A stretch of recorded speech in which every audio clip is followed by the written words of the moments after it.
Mohsin bag साहब, कैसे देख रहे हैं नताइज को? क्या सूरत हाल बन रही है? जो एक्सपेक्टेशंस थी बड़े लोगों की, वो तो पूरी होती हुई नजर नहीं आई, बल्कि सूरत हाल मजीद ही गंभीर हो गई है। अब फिर वही जोड़ तोड़ हो रहा है, वही लोगों को अपनी तरफ लाने की कोशिश हो रही है कि किसी ना किसी तरह से हमारी हुकूमत बन जाए।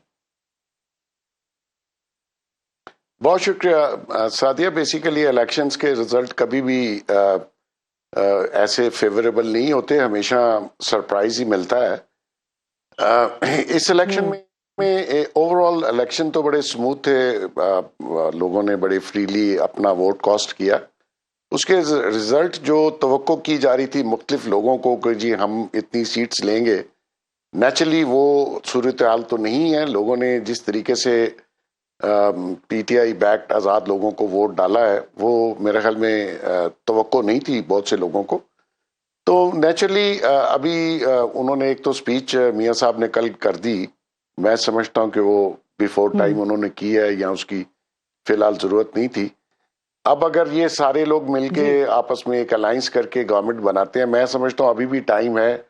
वो लोग जो आज़ाद जीते हैं उनको पहले किसी पार्टी में, या उनकी कोई पार्टी शायद मौजूद होगी, या वो किसी और पार्टी में जाके अपना सारा वोट बैंक एक जगह इकट्ठा कर लेते हैं। तो उनकी तादाद देखना पड़ेगी कि आया वो जो जितने आज़ाद जीते हैं, नेचुरली आज़ाद लोगों की तादाद ज़्यादा है, लेकिन उसमें ज़रूरी नहीं कि सारे मेजॉरिटी तो खैर पीटीआई बैक लोगों की है, लेकिन कुछ लोग आज़ाद जो हैं वो डिफरेंट पार्टी से भी, जिनको टिकट नहीं मिले थे, वो भी हैं। तो एक आध दिन में पोजीशन वाजे हो जाएगी। अब लेकिन जो भी हुकूमत बनेगी या जिस तरीके का भी फॉर्मेशन ये गवर्नमेंट बनाते हैं, मेरा ख्याल में बड़ी वीक गवर्नमेंट होगी। और वो जो जिस किस्म के इस रियासत के या मुल्क के मसाइल हैं, वो हुकूमत डिलीवर शायद ना कर पाए, वो कोई भी हुकूमत हो। वो इसलिए कि एक ऐसा मैंडेट दिया है मिक्स, जिसमें किसी के पास सिंपल मेजॉरिटी नहीं है, कोई किसी के साथ बैठ जाए, कोई किसी के साथ शामिल हो जाए।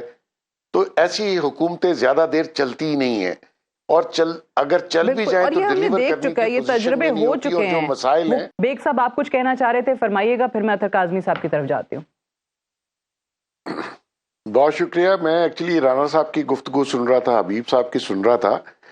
देखिए, इसमें कोई शक नहीं है कि हमारा जो निज़ाम है, हमारा जो सिस्टम है, वो डिलीवर नहीं कर रहा, और बार बार हम उसी सर्कल में घूम रहे हैं, और कोई बेहतरी की सूरत नजर नहीं आ रही, ना फ्यूचर में। तो बेसिक आपको सोचना पड़ेगा कि जिस चीज का नाम आपने जमहूरियत रखा है, वो ये तो नहीं है जो हम देख रहे हैं। अब जैसे आपने कहा कि नए वोटर्स, मैं रावलपिंडी और इस्लामाबाद की हद तक तो बात कर रहा हूँ। इलेक्शन डे वाले दिन बहुत सी यंग वोटर्स को मैंने देखा। नेचुरली उनके लिए एक पहला मौका है। और वैसे भी अगर कोई यंग वोटर वो ये समझ के वोट नहीं देता कि उसके बिजली के बिल ज्यादा हैं या कम हैं, उसको रोजगार मिला या नहीं मिला, क्योंकि वो पेरेंट्स पे डिपेंड करता है और वो इमोशनल वोटर होता है। लिहाजा आपने एक आने वाले इलेक्शंस का जो ट्रेंड होगा, जो फ्यूचर में होंगे, वो पिछले वाले इलेक्शन से बहुत मुख्तलिफ अब ट्रेंड आने वाला है।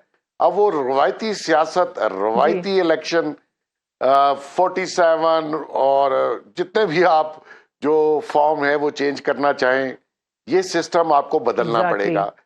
अगर आप नहीं बदलेंगे, जिस स्टेज पे ये रियासत खड़ी है, मैं ये समझता हूं कि 25-26 करोड़ लोगों का मुल्क, और जहां पे सबसे बड़ा इशू फूड सिक्योरिटी का हो, अनएम्प्लॉयमेंट का हो, वहां पे अगर आप ये छोटी मोटी ट्रिक्स और ये जो इत्तेहाद और इस किस्म की गवर्नमेंट आप बन सकती है, कोई मसला नहीं है।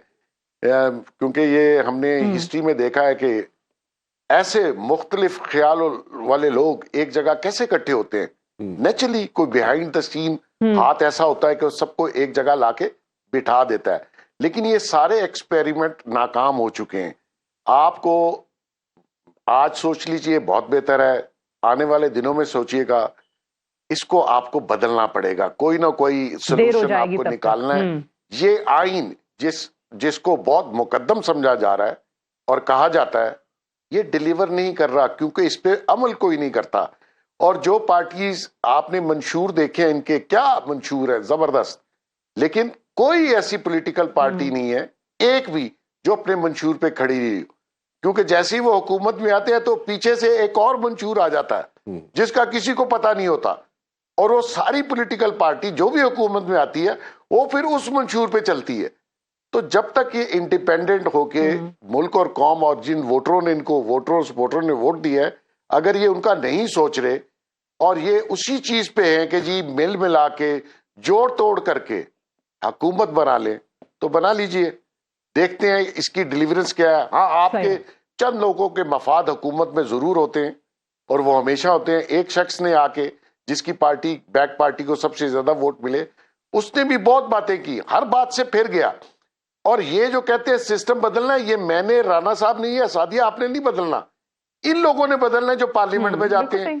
जब ये जाते हैं पार्लियामेंट तो उसी सिस्टम का ये हिस्सा होते हैं और उसी सिस्टम के तहत अपने मुखालफिन को, अपने आप को ये उसी सिस्टम में डाल लेते हैं। और ये जो गवर्नमेंट थी इमरान खान की, उसमें भी आप देखिए उन्होंने उन्हीं लोगों को इस्तेमाल किया आज जो उनके मुखालिफ इस्तेमाल हो रहे हैं। तो मकसद ये है कि कहीं ना कहीं आके आपको सियासतदानों को, खासकर ये असेंबली में जाके ये एक दफा हमेशा आने वाली नस्लों के लिए कुछ सिस्टम नया वाज़ह करना पड़ेगा। और ये जो झूठ और मुनाफकत है ना, वो माशाल्लाह बहुत ज्यादा है, इसलिए इस पे क्या बात करे बंदा।